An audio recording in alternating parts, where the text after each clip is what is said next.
अस्सलाम वालेकुम स्टूडेंट्स, मैं हूं मोहम्मद हाशिम हसन, आप लोगों को फिजिक्स पढ़ा रहा हूं। स्टूडेंट्स, प्रीवियस लेक्चर्स के अंदर हम लोग वर्क को डिस्कस करते हुए आए हैं, लेकिन स्टूडेंट्स जब हम प्रैक्टिकल की दुनिया में कदम रखते हैं तो कोई बॉडी कितना वर्क कर रही है ये ज्यादा इंपॉर्टेंट नहीं है, बल्कि ज्यादा इंपॉर्टेंट ये है कि वो बॉडी एक सेकंड में कितना वर्क कर रही है, या कोई बॉडी एक मिनट में कितना वर्क कर रही है, या कोई बॉडी एक घंटे में कितना वर्क कर रही है, कोई बॉडी एक टाइम यूनिट के अंदर कितना वर्क कर रही है, ये ज्यादा इंपॉर्टेंट है। और स्टूडेंट्स, इस क्वांटिटी को हम कहते हैं पावर। आज का हमारा लेक्चर पावर के बारे में है। स्टूडेंट्स देखिए, स्टूडेंट्स फर्ज करें कि दो बॉडीज हैं, एक बॉडी एक सेकंड में 10 जाउल का वर्क कर रही है और दूसरी बॉडी उसी एक सेकंड के अंदर 20 जाउल का वर्क कर रही है, तो इन दोनों बॉडीज की पावर डिफरेंट है। तो फिर इसका मतलब ये हुआ कि पावर से मुराद ये है कि कोई बॉडी एक सेकंड में या एक यूनिट टाइम के अंदर कितना वर्क करती है। पावर को डिफाइन ही इस तरह से किया जाता है, the rate at which work is being done is called power. देखिए स्टूडेंट्स, एक दफा फिर रिपीट कर देता हूं, एक सेकंड के अंदर कोई बॉडी जितना वर्क कर रही है इसे कहा जाएगा पावर। और इसी को जब हम डेफिनेशन बना के लिखेंगे तो हम कहेंगे students, the rate at which work is being done is called power. तो पावर का स्टूडेंट्स फार्मूला यही बनता है, delta W over delta T, या फिर हम ये भी कह सकते हैं the ratio of work done to the time taken. एक बॉडी जितना वर्क कर रही है, अगर उसे हम टाइम के साथ डिवाइड कर दें, जितने टाइम के अंदर उस बॉडी ने वो पर्टिकुलर वर्क किया है, तो वो उसकी पावर कहलाएगी। अब स्टूडेंट्स हम डिफाइन करते हैं एवरेज पावर को। अगर कोई बॉडी है और वो वर्क परफॉर्म कर रही है, हमने उसे ऑब्जर्व किया कि उसने इतना वर्क किया है इतने टाइम के अंदर। अगर स्टूडेंट्स हम टोटल वर्क डन को टोटल टाइम के साथ डिवाइड कर दें तो वो कहलाएगी उसकी एवरेज पावर। एवरेज पावर की यही डेफिनेशन है, the ratio of total work done to the total time taken is called average power. और एवरेज पावर का फार्मूला आप इस तरह से भी लिख सकते हैं, average power is equal to total work done divided by total time. लेकिन स्टूडेंट्स बहुत सारी बॉडीज ऐसी होती हैं जो कांस्टेंट रेट पे वर्क परफॉर्म नहीं कर रही होती। जैसे फॉर एग्जांपल कोई एक बॉडी है, आप उसे देखते हैं कि वो वर्क कर रही है, पहले सेकंड में उसने वर्क किया 10 जाउल का, दूसरे सेकंड में उसने वर्क किया 15 जाउल का, तीसरे सेकंड में उसने वर्क किया 20 जाउल का, और चौथे सेकंड में उसने वर्क किया 25 जाउल का। इसका मतलब यह है कि हर सेकंड के बाद उसकी पावर के अंदर चेंज आ रहा है। अब स्टूडेंट्स किसी पर्टिकुलर टाइम पे वो जितना वर्क परफॉर्म कर रही है एक सेकंड में, वो कहलाएगी उसकी इंस्टेंटेनियस पावर।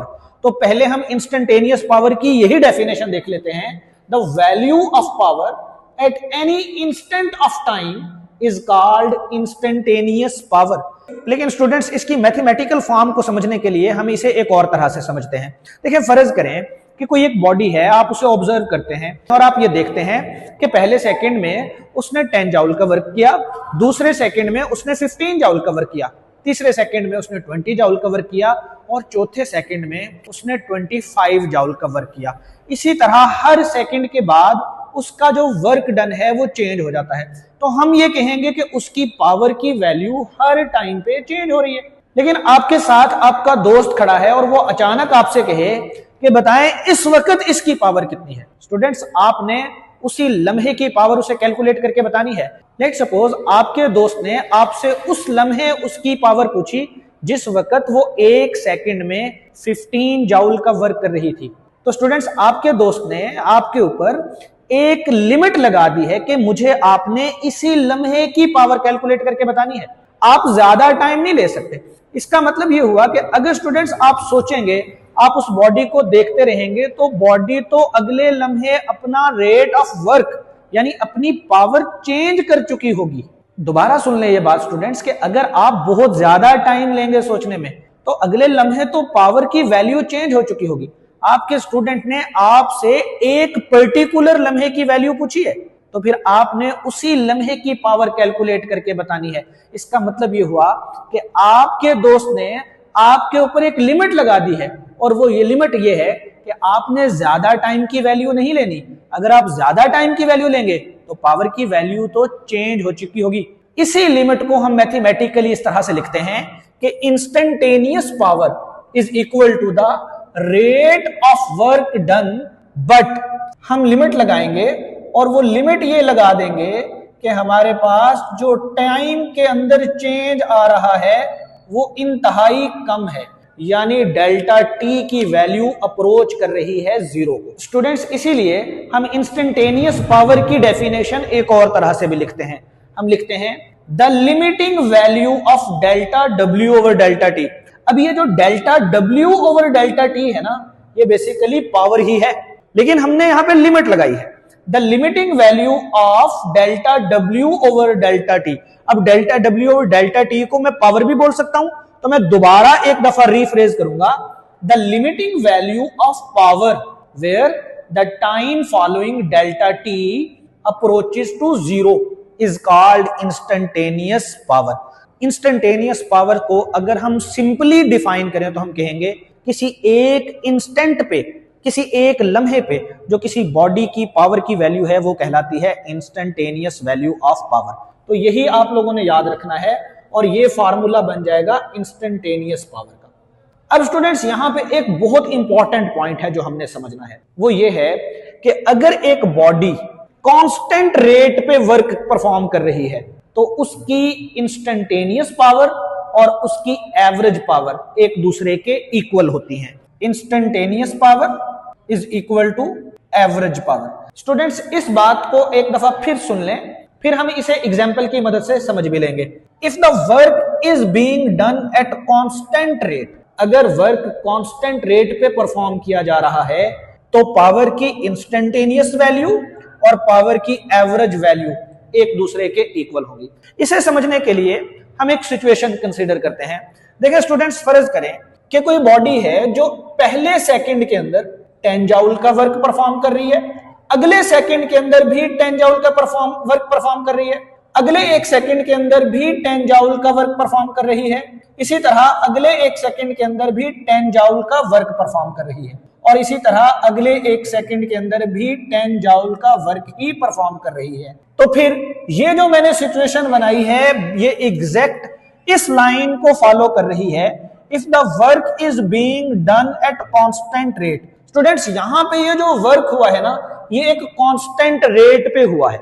इसका मतलब ये है कि पहले सेकंड में भी 10 जूल, दूसरे सेकंड में भी 10 जूल, तीसरे सेकंड में भी 10 जूल, चौथे और पांचवें सेकंड में भी 10 जूल का वर्क डन परफॉर्म हुआ है। अब अगर मैं आपसे पूछूं, बताएं इस लम्हे इसकी पावर क्या है, तो पावर कैलकुलेट करने के लिए हम क्या करेंगे, हम वर्क डन को टाइम से डिवाइड कर देंगे। हम वर्क डन को टाइम से डिवाइड कर देंगे तो इस लम्हे इसकी पावर कितनी है, 10 डिवाइडेड बाय 1, यानी 10 वॉट। बिल्कुल इसी तरह यहां पे पावर कितनी है, 10 डिवाइडेड बाय 1 यानी 10 वॉट। यहां पे पावर कितनी है, 10 वॉट। यहां पे पावर कितनी है, 10 वॉट। और यहां पे पावर कितनी है स्टूडेंट्स, 10 वॉट।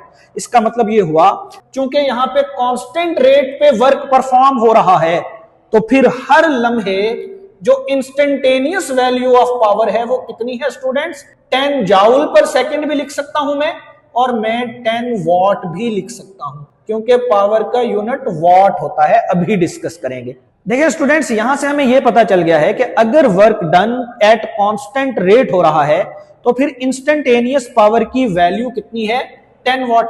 लेकिन स्टूडेंट्स, अब अगर आपसे मैं कहूं कि आप मुझे एवरेज पावर कैलकुलेट करके बताएं, तो एवरेज पावर कैलकुलेट करने के लिए अभी हमने फॉर्मूला पढ़ा है कि टोटल वर्क डन को टोटल टाइम के साथ डिवाइड कर दें।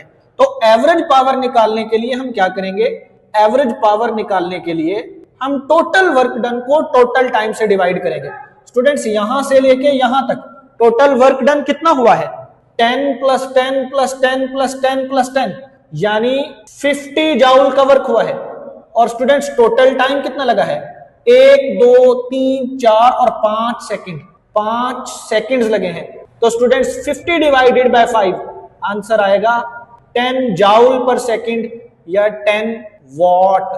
तो इसका मतलब यह हुआ कि यहां पे चूंकि वर्क डन कांस्टेंट रेट पे परफॉर्म किया जा रहा था तो फिर इंस्टेंटेनियस पावर और एवरेज पावर एक दूसरे के इक्वल होती हैं। तो स्टूडेंट्स याद रख लें ये बात, ये बहुत इंपॉर्टेंट पॉइंट है कि अगर वर्क डन कांस्टेंट रेट पे परफॉर्म हो रहा है तो इंस्टेंटेनियस पावर और एवरेज पावर एक दूसरे के इक्वल होंगी। लेकिन अगर work done non uniform rate पे परफॉर्म हो रहा है, कांस्टेंट रेट पे परफॉर्म नहीं हो रहा, तो फिर इंस्टेंटेनियस पावर और एवरेज पावर एक दूसरे के इक्वल नहीं होगी। ये दोनों पॉइंट्स आप लोगों ने अपनी नोटबुक्स पे नोट कर लेने हैं। अब स्टूडेंट्स हम कुछ बेसिक बातें जो ऑब्जेक्टिव के लिहाज से इंपॉर्टेंट हो सकती हैं वो हम डिस्कस करेंगे। सबसे पहले हमने ये देखना है कि पावर की फिजिकल नेचर क्या है, यानी पावर किस तरह की क्वांटिटी है, ये स्केलर है या वेक्टर है। तो स्टूडेंट्स याद रखें कि पावर एक स्केलर क्वांटिटी है, ये एक स्केलर क्वांटिटी है। वजह क्या है, पावर का अगर आप फार्मूला देखें तो पावर के फार्मूले में वर्क और टाइम डिवाइड हो रहे हैं। वर्क भी एक स्केलर क्वांटिटी है और टाइम भी एक स्केलर क्वांटिटी है। तो जब दो स्केलर क्वांटिटीज डिवाइड हो या मल्टीप्लाई हो तो जो नई क्वांटिटी बनती है वो भी एक स्केलर क्वांटिटी होती है। तो पावर एक स्केलर क्वांटिटी है। इसके बाद स्टूडेंट्स हमने इसका एसआई यूनिट डिस्कस करना है। तो स्टूडेंट्स याद रखें कि पावर का एसआई यूनिट होता है वॉट, और वॉट इक्वल होगा जाउल पर सेकंड के। देखें स्टूडेंट्स, ऊपर वर्क है और नीचे टाइम है। वर्क का यूनिट होता है जाउल और टाइम का सेकंड, तो ये बन जाएगा जाउल पर सेकंड। अब स्टूडेंट्स आपको याद होना चाहिए कि जाउल तो इक्वल होता है न्यूटन मीटर के, जाउल इक्वल होता है न्यूटन मीटर के। तो अगर आप इस जाउल को रिप्लेस कर दें न्यूटन मीटर से तो वॉट इक्वल आ जाएगा, वॉट इक्वल आ जाएगा न्यूटन मीटर पर सेकंड के।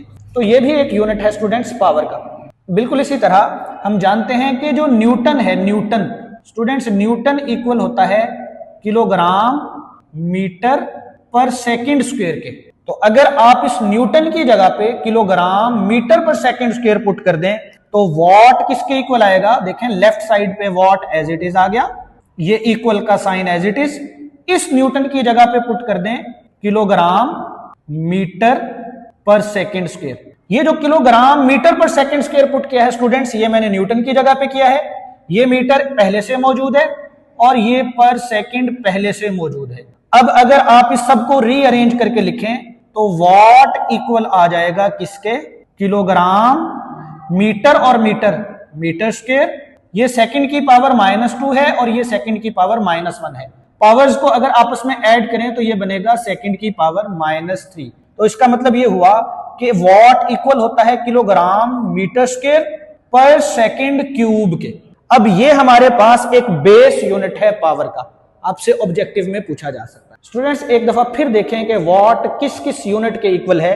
वॉट इक्वल है जाउल पर सेकंड के, वॉट इक्वल है न्यूटन मीटर पर सेकंड के, और वॉट इक्वल है किलोग्राम मीटर स्क्वायर पर सेकंड क्यूब के। ये सारे के सारे एसआई यूनिट्स हैं। लेकिन इसमें अगर आप देखें तो किलोग्राम बेस यूनिट है, मीटर बेस यूनिट है और सेकंड बेस यूनिट है। तो ये जो किलोग्राम मीटर स्क्वायर पर सेकंड क्यूब है ये बेस यूनिट है पावर का। अब इसके बाद स्टूडेंट्स हमने डायमेंशनल फार्मूला बनाना है पावर का। डायमेंशनल फार्मूला बनाने के लिए आप लोगों को कन्वेंशंस याद होनी चाहिए। कन्वेंशंस ये हैं कि हम स्क्वायर ब्रैकेट्स में लिखते हैं किलोग्राम यानी मैस। स्टूडेंट्स मैस की डायमेंशन होती है कैपिटल एम, तो यहां पे हम लिखेंगे कैपिटल एम। उसके बाद है मीटर, मीटर यानी लेंथ, लेंथ की डायमेंशन होती है कैपिटल एल, तो यहां पे हम लिखेंगे कैपिटल एल। मीटर का स्क्वायर है तो कैपिटल एल का भी स्क्वायर आएगा। उसके बाद है स्टूडेंट सेकंड, सेकंड यानी टाइम, टाइम की डायमेंशन होती है कैपिटल टी, तो यहां पे हम लिखेंगे कैपिटल टी और टी की पावर -3 और स्क्वायर ब्रैकेट्स में इसे हम क्लोज कर देंगे। यह है स्टूडेंट्स डायमेंशनल फार्मूला पावर का, ये भी आप लोगों को याद होना चाहिए।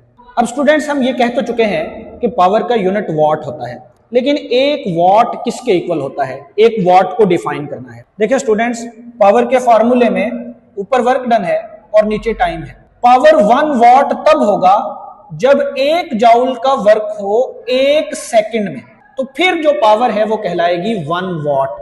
तो इसी तरह से हमने डिफाइन करना है, if 1 joule of work, if 1 joule of work is being done in 1 second, then power is called 1 watt. Students, तो 1 watt का फॉर्मूला ये बनेगा कि 1 watt इक्वल होगा 1 जाउल ओवर 1 सेकेंड के। अगर 1 जाउल का वर्क 1 सेकंड में कोई बॉडी कर रही है तो हम कहेंगे कि इस बॉडी की पावर 1 वॉट है। अब इसके बाद स्टूडेंट्स नेक्स्ट पॉइंट पे चलते हैं, या मैं ये कहूंगा कि हम पावर की नेक्स्ट डेफिनेशन की तरफ चलते हैं। स्टूडेंट्स हमने ये प्रूव करना है कि पावर जो है ये स्केलर प्रोडक्ट या डॉट प्रोडक्ट है फोर्स और वेलोसिटी का। उसके लिए स्टूडेंट्स हमारे पास पावर का फार्मूला मौजूद है कि पावर इक्वल होती है delta W over delta T के। तो हम यहां पे लिखेंगे as we know that power is equal to delta W over delta T। हम स्टूडेंट्स ये भी जानते हैं कि वर्क इक्वल होता है dot product of force and displacement. तो फिर इस इक्वेशन में जहां पे डेल्टा W लिखा हुआ है स्टूडेंट्स, वहां पे हम लिख लेंगे F डॉट डेल्टा D। तो पावर इक्वल आ जाएगा F dot delta D over delta T के। अब स्टूडेंट्स इस इक्वेशन में आप सिर्फ इस टर्म पे अगर गौर करें, ये है delta D over delta T, और हमें पता है कि rate of change of displacement यानी delta D over delta T ये तो इक्वल होता है वेलोसिटी के। तो फिर हम यहां पे लिख सकते हैं कि P यानी पावर इक्वल है F एज इट इज आ जाएगा, डॉट एज इट इज आ जाएगा, और delta D over delta T की जगह पे आ जाएगा V यानी वेलोसिटी का वेक्टर। इसका मतलब ये हुआ कि हमने ये प्रूव कर दिया है कि पावर इक्वल होती है dot product of force and velocity. तो ये एक नई डेफिनेशन हमें मिल गई है पावर की। हम ये लिख सकते हैं द डॉट प्रोडक्ट या scalar product of force and velocity is called power. तो स्टूडेंट्स ये भी पावर की आप लोगों ने डेफिनेशन याद रखनी है कि पावर इक्वल होता है F डॉट V के। और यहां पे स्टूडेंट्स अगर आप लोगों को स्केलर प्रोडक्ट वाला टॉपिक याद है तो आप स्केलर प्रोडक्ट की सारी कैरेक्टरिस्टिक्स को इस फार्मूला के ऊपर भी अप्लाई कर सकते हैं। जैसे अगर मैं आप लोगों से पूछूं कि बताएं वो कौन सा एंगल है फोर्स और वेलोसिटी के दरमियान में जिसके ऊपर पावर मैक्सिमम होगी, तो आप कहेंगे कि स्केलर प्रोडक्ट के अंदर तो मैक्सिमम आंसर तब आता था जब दोनों वेक्टर्स एक दूसरे के पैरेलल होते थे। तो यहां पे भी आपने वही अप्लाई करना है कि अगर फोर्स और वेलोसिटी एक दूसरे के पैरेलल हैं तो पावर होगी मैक्सिमम, और अगर फोर्स और वेलोसिटी एक दूसरे के एंटी पैरेलल हैं तो पावर होगी नेगेटिव मैक्सिमम यानी -FV।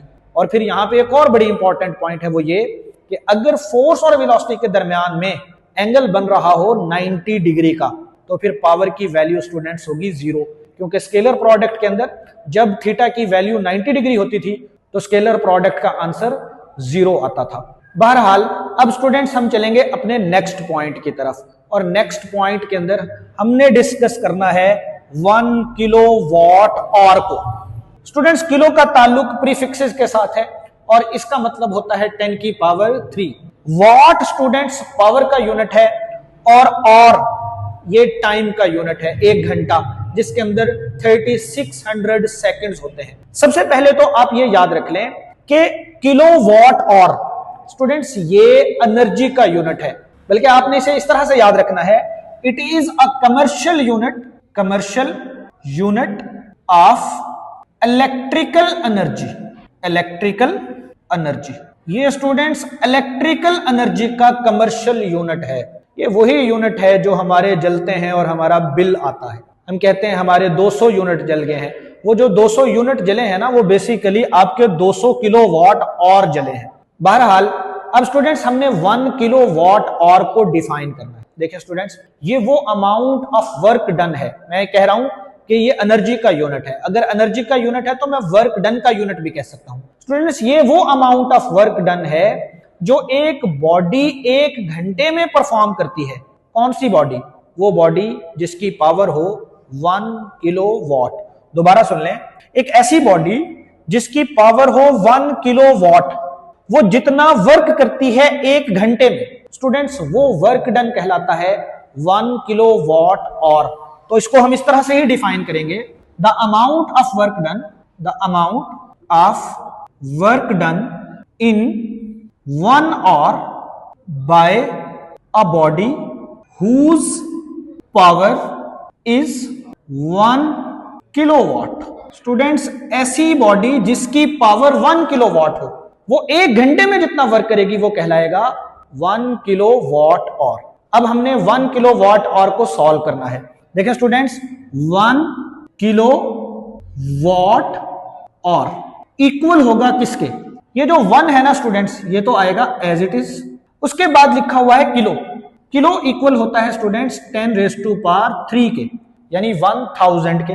ये वॉट आएगा स्टूडेंट्स एज इट इज। उसके बाद लिखा हुआ है और 1 घंटे के अंदर स्टूडेंट्स होते हैं 3600 सेकेंड्स। अब अगर इस इक्वेशन को हम दोबारा रीअरेंज करें तो ये बन जाएगा 1 मल्टीप्लाई बाय 10⁻³ और स्टूडेंट्स ये जो है ना 3600, इसे मैं लिख सकता हूं 3.6 मल्टीप्लाई बाय 10⁻³ ये जो वॉट लिखा हुआ था इसे मैंने एंड पे लिख दिया और ये सेकंड आ गया एज इट इज। अब सवाल ये है कि ये वॉट सेकंड किसके इक्वल है? स्टूडेंट्स अभी हम पढ़ के आए हैं कि 1 वॉट इक्वल होता है जाउल पर सेकंड के। मैं यहां पे लिखता हूं कि वॉट इक्वल है जाउल पर सेकंड के। अगर इस सेकंड को इधर ले आए तो वॉट सेकंड इक्वल आ जाएगा स्टूडेंट्स जाउल के। यहां से एक और बड़ा इंपॉर्टेंट पॉइंट हमें समझ में आता है, वो ये कि जाउल इक्वल है वॉट सेकंड के।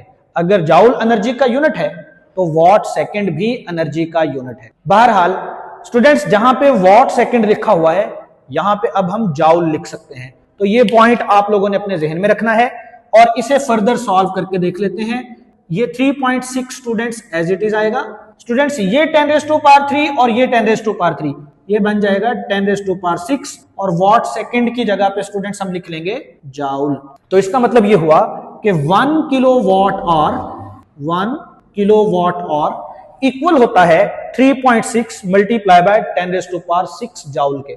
और स्टूडेंट्स हम जानते हैं कि 10⁻6 तो मेगा के इक्वल होता है, तो फिर इसी को हम इस तरह से लिख सकते हैं कि 1 किलोवाट और is equal to 3.6 mega joule.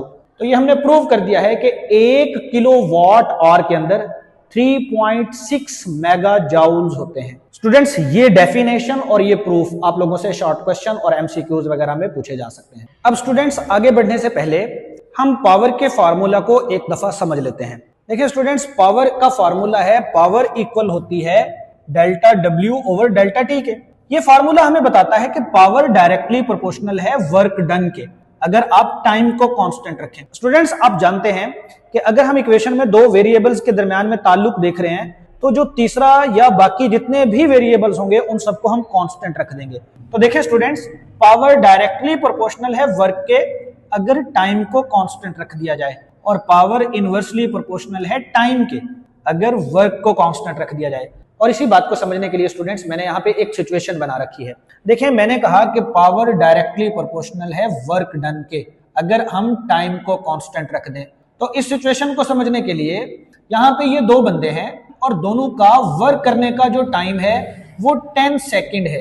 ये भी 10 सेकेंड में वर्क परफॉर्म कर रहा है और ये भी 10 सेकेंड में ही वर्क परफॉर्म कर रहा है। इसका मतलब है कि मैंने टाइम को कांस्टेंट रख दिया है। लेकिन स्टूडेंट्स ये बंदा 10 सेकेंड में 10 जाउल का वर्क परफॉर्म करता है और ये बंदा 10 सेकेंड में 100 जाउल का वर्क परफॉर्म करता है।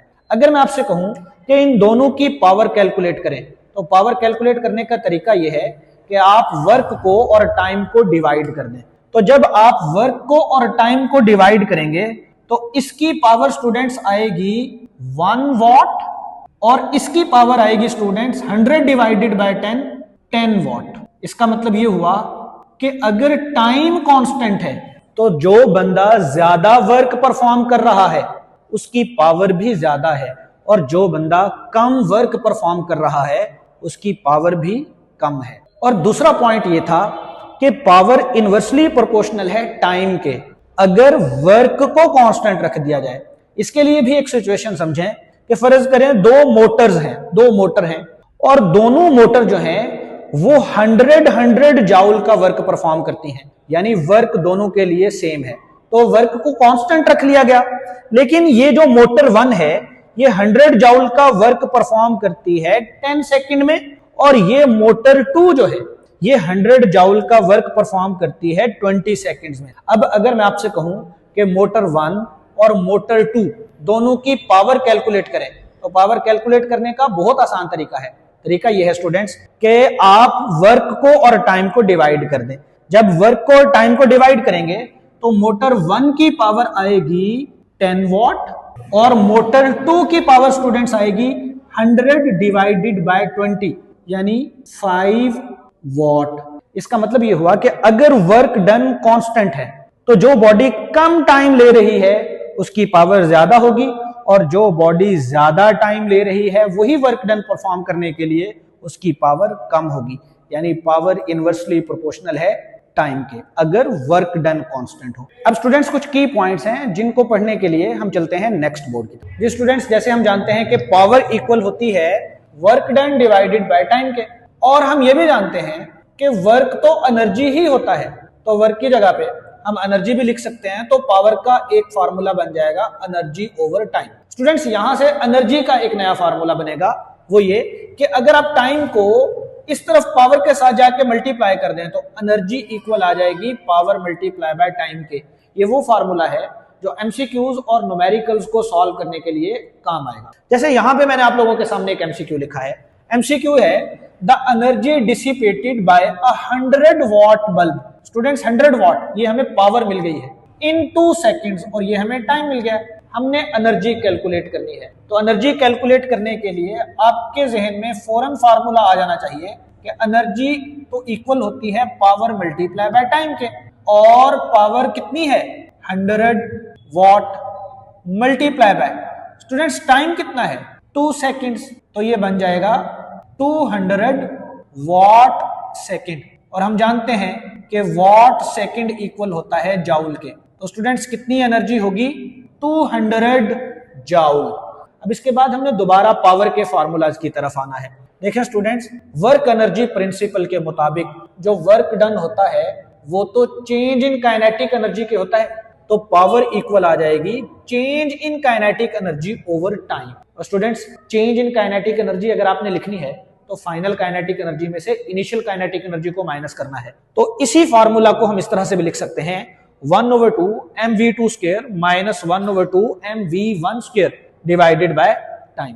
और फिर वर्क एनर्जी प्रिंसिपल के मुताबिक ही वर्क डन इक्वल होता है चेंज इन पोटेंशियल एनर्जी के, तो पावर का एक और फार्मूला बन जाएगा और वो ये कि पावर इक्वल होती है change in potential energy over time. और change in potential energy students final potential energy minus initial potential energy. Final potential energy equal होगा mgh2 के minus initial potential energy equal होगा mgh1 के और divided by delta T as it is. अब students, इस lecture का एक आखिरी पॉइंट हमने डिस्कस करना है और वो है पावर का एक हिस्टोरिक यूनिट भी है और वो है हॉर्स पावर। और याद रखें कि हॉर्स पावर जो है वो वॉट से बड़ा यूनिट है स्टूडेंट्स, और इसे आपने एमसीक्यू के लिए भी याद रखना है और ये एक न्यूमेरिकल में भी इस्तेमाल होगा। याद रख लें कि 1 हॉर्स पावर के अंदर 746 वॉट होते हैं, यानी 1 horse power is equal to 746 watt. Students, I hope आपको पूरे लेक्चर की समझ आई होगी। अगर किसी पॉइंट की समझ नहीं आई तो आप कमेंट बॉक्स में पूछ सकते हैं। अब नेक्स्ट लेक्चर में मिलेंगे, तब तक के लिए अल्लाह हाफिज।